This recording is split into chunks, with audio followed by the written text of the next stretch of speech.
Hello YouTube. This is my second time recording this video because I actually screwed it up the first time. This video is, if you haven't seen the title, about breeder reactors. This is my first real, I guess it's my first real breeder reactor. The first one, okay, I tried to build one or two before, and they all blew up and were miserable failures. Few of them actually blew up my entire base, and I was not very happy about that. So, what I've done here, this is actually very simple, so I'll try and make it quick. We have a regular reactor core in the center, which is the reactor chamber and reactor core and 6 chambers. So around there are all of the other components powering it. And I hope I don't make anybody dizzy by moving around, but I'm going to try and show off the reactor design. It's pretty much a copy, mirror image from one side to the other, except for a few parts, which are the force field system, which unfortunately is necessary. I would have much rather left it out, because it's more parts, but that is necessary. And the world anchor, which is absolutely necessary. Under no circumstances should you ever not have a world anchor on a nuclear reactor. Ever. Rule number 1. Now, this system is very simple. Basically what you're doing is you're using the reactor heat controls to do all of your work. So over here we have a condenser, or our energy condenser and the energy collector with glowstone to power it. And that will build up ice for us, and as you can see we have a prodigious amount of ice, so we're doing quite well. We don't need any more ice for that, and I'm going to stop messing with that now. We have the filter here to move all the ice over. I actually used Mark III energy collectors for this, just because I'm building it in creative mode and I really don't care about resources. You should be able to use a Mark I for the ice, seeing as we have there's a prodigious amount of ice in there. You don't need more.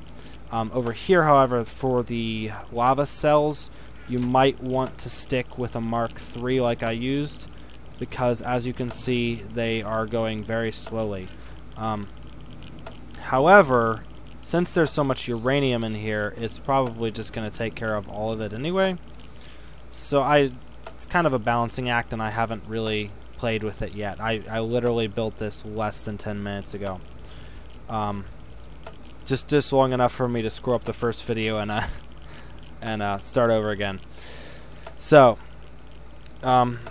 this part right here is all the same. These pieces are all the same from one side to the other. You have your reactor heat control.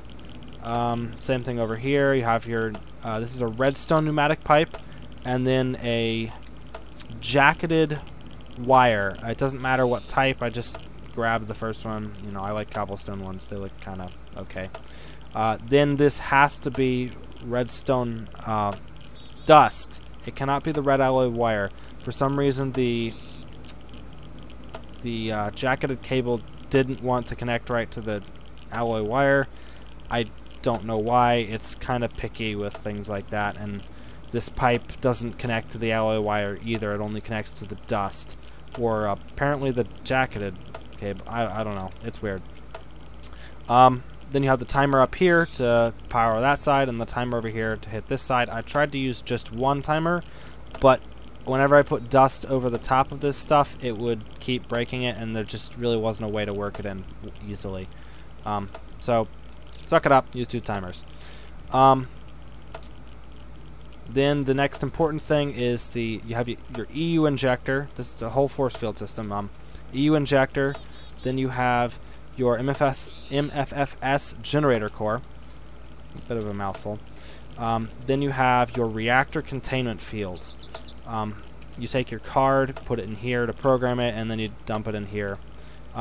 The EU injector and the generator core have to be connected. They must be directly connected. If not, they will not work.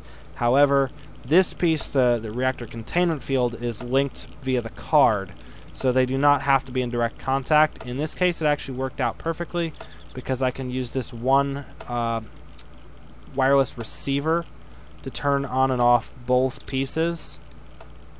So I can turn them off for whatever reason. I don't suggest doing that with uranium in it, although it will actually automatically switch this back on, so it really doesn't matter, I don't think. Anyway, that's about it. Just the world anchor too. You absolutely need a world anchor. I already said it, but I'll say it again. You must have a world anchor for any nuclear reactor. That is the another essential component. I personally like this one. You can use... I know that the world anchor works. There's also... What else was there? There was the world anchor, there's the dimensional anchor, and then there's something else. I don't remember what it was called anymore. There was 3 different pieces. There are 3 different things you can use.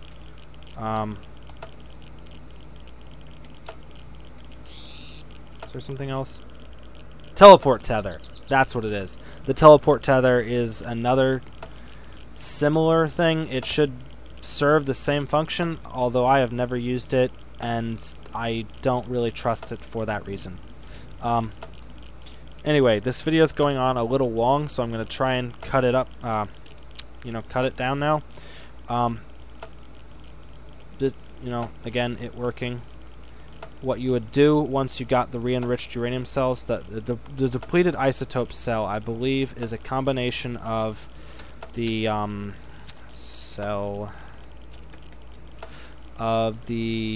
near depleted uranium cells, which are there's a chance of receiving a near depleted uranium cell when a uranium cell depletes. So if you get a near depleted uranium cell, you would mix it with coal dust, which would give you a depleted isotope cell. Then you would throw that in here, as you just saw, and you get a re-enriched uranium cell. You then take out the re-enriched uranium cell and throw it in here with coal dust. Whoops. And you get uranium cells.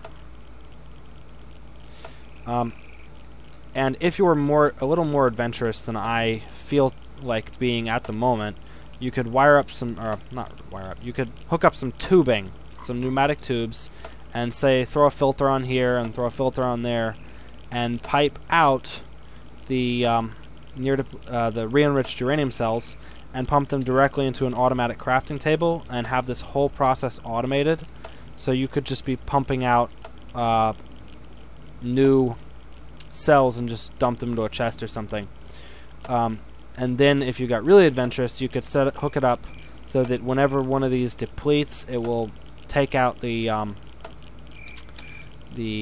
what was it again? You take out the near depleted uranium cells, and whichever ones of those you get out, you put those into another crafting table with the coal dust and turn those into the depleted isotope cells, feed those back into it, get out the re-enriched uranium cells, and then put more coal dust in those again to get finished cells, and just automate the whole process essentially. However, I'm feeling a bit lazy and I'm not going to make this video 20 minutes long. So I'll probably make another video where I try and do something to that effect. It'll probably be a little ghetto and kind of lazy, but I'll try and do something like that just because I'm kind of curious and I like automating things. So the more things you can have hook up and do automatically and never have to touch, the better. So anyway, if anybody has any questions, comments, advice, thoughts, anything, go ahead and post them in the comments. I do read them. At least I try to. It will probably take a little while. I'll try to get a reply back as soon as possible. If you need help with something, by all means, let me know. I love to help. That's why I make these videos, or have made the ones I have.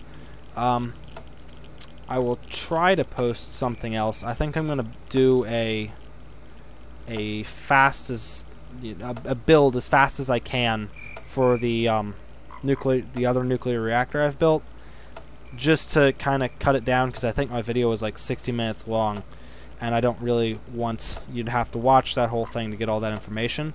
So I'll try and throw something together like that. I've been meaning to do that. Maybe I'll do that in a few minutes.